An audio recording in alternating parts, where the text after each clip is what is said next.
नमस्कार दोस्तों। कहानी सुनाते हैं आपको राजस्थान के सबसे पहले कहानी स्टार्ट करते हैं। वहाँ के आदरणीय श्री जो मुख्यमंत्री हैं श्रीमान भजनलाल शर्मा जी, मिस्टर भजनलाल। तो राजस्थान के जो बच्चों के वीडियो आ रहे हैं जेन अल्फ़ा के, जेन अल्फ़ा मतलब एक नाम है, हम आपको बता दें 1997 या 93 से लेकर 2014 तक जो जिसका डेट ऑफ बर्थ है उनको जेएनजी कहा जाता है, और जो 2014 के बाद जिसका डेट ऑफ बर्थ है उनको जेन अल्फ़ा कहा जाता है। हो सकता है 2-4 साल आगे पीछे हो सकता है, उसको आप देख लीजिएगा एग्जैक्ट फैक्ट क्या है। वहाँ के सारे बच्चे जो विद्यालय का वीडियो दिखा रहे हैं वो सच्चाई है हमारे देश की, उसको एक्सेप्ट करना चाहिए, मानना चाहिए। कहीं छत टपक रहा है, कहीं टंकी में अंडा गिरा हुआ है, कबूतर मरा हुआ है, पीने के लिए पानी नहीं है, खाने के लिए अच्छा फूड नहीं है, अच्छे बेंचेस नहीं है, टेबल नहीं है, ये सारी चीज़ें नहीं हैं। और जो वहाँ के शिक्षा मंत्री जी हैं मदन दिलावर जी, आदरणीय श्री मदन दिलावर जी, का जन्म 11 मई 1959 को हुआ है। एक भारतीय राजनीतिज्ञ हैं, वर्तमान में राजस्थान सरकार में स्कूल शिक्षा, पंचायती राज एवं संस्कृत शिक्षा विभाग के कैबिनेट मंत्री के रूप में कार्यरत हैं। वह भारतीय जनता पार्टी भाजपा के वरिष्ठ नेता हैं और रामगंज मंडी कोटा विधानसभा निर्वाचन क्षेत्र से राजस्थान विधानसभा के सदस्य भी हैं। उन्होंने कहा कि एक एंकर टीवी न्यूज़ के बारे में उन्होंने एक मैसेज दिया कि बाहरी लोगों की अलाउ नहीं है, और जो स्कूल में विद्यालय में टीचर्स रहते हैं उनकी जिम्मेदारी होती है उनको सुरक्षा का ध्यान देना। एक्सेप्टेड। मैं आपकी बात को समझ रहा हूँ, आप सही कह रहे हैं। पीटीएम होता है, पेरेंट्स टीचिंग मीटिंग होता है, मुलाकात होती है, बच्चे पेरेंट्स जाते हैं, टीचर्स वहाँ बच्चों के बारे में बात करते हैं, पॉजिटिव निगेटिव बात होती हैं। अगर आप जो बता रहे हो कि अगर उस टीचर की जिम्मेदारी होती है बच्चों की सुरक्षा का ध्यान देना, तो उस टीचर की जिम्मेदारी उस स्कूल के मैनेजमेंट और आपका एजुकेशन मिनिस्टर खुद इतने बड़े पद पे आप बैठे हुए हैं, आपकी जिम्मेदारी नहीं होती कि हमारे राज्य में किस प्रकार का स्कूल और एजुकेशन सिस्टम चल रहा है। कोचिंग आज से तो चल नहीं रही है। कोचिंग अगर आप विद्यालय में अच्छा शिक्षा देंगे तो कोचिंग बंद हो जाएगी। आप ग्रेजुएशन जो बच्चा पढ़ रहा है, यूनिवर्सिटी में अगर अच्छी पढ़ाई होगी, अच्छे नॉलेज होंगे, अच्छे प्रोफेसर्स होंगे, अच्छे टीचर्स होंगे, कोई कोचिंग खुद ही नहीं ज्वाइन करेगा। आजकल तो बड़े बड़े जो करोड़ों में जिसके माता पिता कमाते हैं, कुछ हम विधायक की भी बात कर रहे हैं, कुछ हम पीएचडी करके डॉक्टर्स, इंजीनियर्स, एसडीएम, आईएएस की बात कर रहे हैं,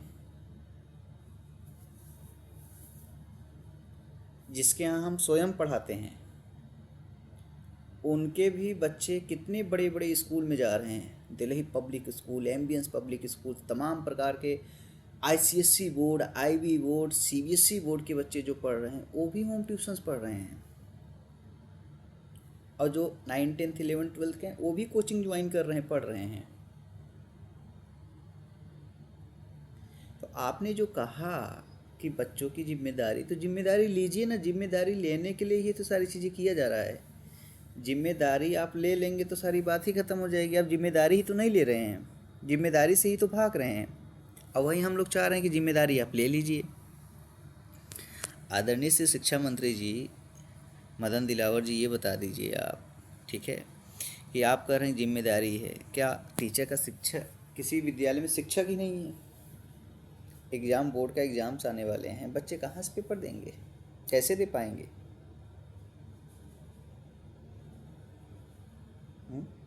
इसका जवाब है आपके पास? पानी नहीं है, पंखा नहीं है, लाइट नहीं है, बैठने की सुविधा नहीं है, नल नहीं चल रहा है,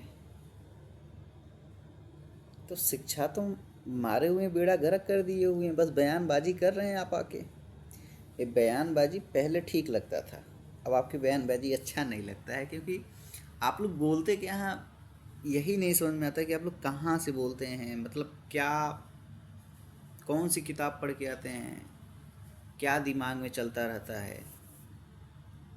विचार करना पड़ेगा, वरना हो सकता है कि आपका भी नंबर आ जाए। और हमें उम्मीद है कि आपका नंबर जल्द ना आए, इससे अच्छा ये जो छोटे छोटे आप डराने का प्रयास कर रहे हैं कि राजस्थान में कोई भी जाके वीडियो और फोटो नहीं निकाल सकता है विद्यालय का, आपको फिर से अपना बयान पलटना पड़ेगा। जब झारखंड में हेमंत सोरेन सरकार थी उनको पलटना पड़ा, दिल्ली में जंतर मंतर शिक्षा मंत्री को पलटना पड़ा। फिलहाल पलटने से भी कुछ नहीं हुआ। अभी एनटीए नेशनल टेस्टिंग एजेंसी जो अभी ये लेटेस्ट 3 एग्जाम्स आए थे यूजीसी नेट का, वो भी शायद क्या कंफर्म कैंसिल हो गया। बताया गया कि भैया प्रिंटिंग प्रॉब्लम था, ट्रांसलेट में प्रॉब्लम था। अमेरिका जर्मनी के कोई सोशियोलॉजिकल थिंकर सोशियोलॉजिस्ट थे, उनका नाम के लिखने में स्पेलिंग प्रॉब्लम था। कुछ क्वेश्चंस प्रीवियस ईयर्स के आ गए थे। इतना करने के बाद भी भैया एनटीए आपको तो ना प्रणाम करना चाहिए। ये एनटीए भगवान है भाई, नेशनल टेस्टिंग एजेंसी। मतलब क्या बोलें आपको, शर्म नाम की। और एनटीए ऐसे वैसे मत सोचिए कि छोटा एजेंसी है, नेशनल टेस्टिंग एजेंसी है। आईआईटी आईआईएम जितने सारे डीयू, उसके बाद जो बनारस बीएचयू, एक एक से जो वहाँ के वाइस चांसलर्स होते हैं, डायरेक्टर्स होते हैं, उनके निर्देश पे चलती है एनटीए। एनटीए छोटा खिलाड़ी नहीं है जिसे आप छोटा समझ रहे हैं। तो भी 3 पेपर। अब फिर वहाँ पे कोटेशन क्या है, दोबारा बच्चों से फीस नहीं लिया जाएगा, नेक्स्ट मंथ में एग्ज़ाम करा। एक बार ले लिए हैं, अब कह रहे हैं दोबारा नहीं लेंगे। भैया आप लोग की वाणी, आप लोग के शब्दों का जाल कोई नहीं समझ पाएगा। आप लोग महान पुरुष हैं, महाज्ञानी हैं। आपके ज्ञानी होने का अता ही नहीं, आप कितने ज्ञानी हैं। अरे बाबू, जो 3 महीने समय बच्चे पढ़े थे उनका समय क्या होगा। और यूजीसी नेट जेआरएफ प्रोफेसर्स जो बनेंगे, जो लेक्चरार बनेंगे, उनकी बात है।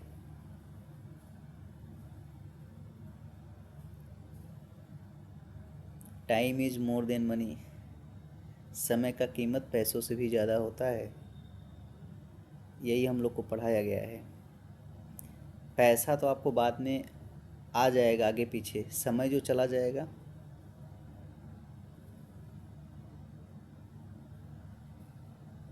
आप कह रहे हैं कि अगले महीने सितंबर में एग्ज़ाम कराएंगे, नवंबर में कराएंगे। बदलना पड़ेगा भाई, सारे सिस्टम को बदलना पड़ेगा।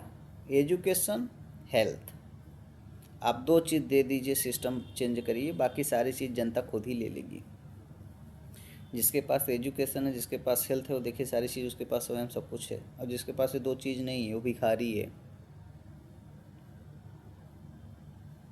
इतिहास गवाह है। जो पढ़ लिख के और समझदार राजा होगा, पढ़ लिख के मतलब सिर्फ किताब पढ़ने की बात मैं नहीं कर रहा हूँ, जो समझदार राजा होगा, पढ़ा लिखा, उसके राज्य करने का तरीका, उसका जीवन, उसका विस्तार, उसने एरिया, उसने देश को कैसे समृद्ध बनाया। और जो बिना पढ़े लिखे किसी को कुर्सी मिल गई, वो उस कुर्सी पे बहुत ज़्यादा समय तक नहीं बैठ सकता। मेरा कहने का तात्पर्य, पहले इसका अलग अलग मत निकालेंगे, मैं कहना क्या चाह रहा हूँ ये समझने का प्रयास करिए। अगर विद्यार्थी को शिक्षा और स्वास्थ्य 2 चीज़ मिल गया, अगर ये 2 चीज़ मिल जाता है, बाकी तो फिर आदमी, इतना ताकत आपके पास इंटरनली खुद ही आ जाती है कि सारी चीज़ें आप अर्जित कर लेंगे। धन आपके शक्ति का बाई प्रोडक्ट है और कुछ नहीं है। शक्ति पैदा करिए, धन आ जाएगा। शारीरिक, मानसिक, इंटरनल जितनी सारी शक्तियाँ होती हैं सब अर्जित कर लीजिए, धन आ जाएगा।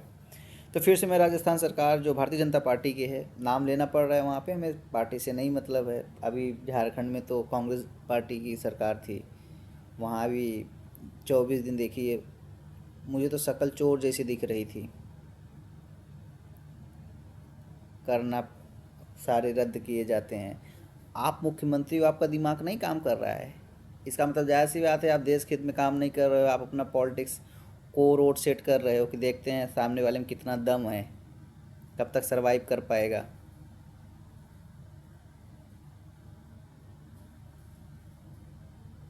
करना पड़ा ना, 24 दिन के 24वें दिन आके करना पड़ा कि जितने सारे सीजीएल हों, जितने सारे जेपीएससी हों, TDPL हों, सब एग्ज़ाम रद्द होंगे। 2014 से अभी तक छोटे से बड़ी तक जान सब जांच होगी केंद्र के। ये पहले ही कर दिए होते, ये स्थिति ही नहीं आती। लेकिन कैसे करेंगे, आप लोग इतने समझदार व्यक्ति हैं, आप लोग से क्या बात किया जाए। आप लोग मतलब महानुभाव हैं, इतने महान हैं ना कि आप लोग के नाम पे किताब लिखना चाहिए। लेकिन समस्या है, आने वाली जनरेशन आपके नाम पे किताब जो लिखी जाए वो पढ़ेगी भी नहीं, पढ़ना ही नहीं चाहेगी। होता है ना, कुछ किसी की बायोग्राफी पढ़ो तो कहीं कुछ सीख मिलती है, किसी की बायोग्राफी पढ़ो तो वहाँ से मतलब ये होता है यार इनकी बायोग्राफी पढ़ के हमने गलती कर दी। बाकी चलिए, नमस्कार, मिलते हैं अगले वीडियो में।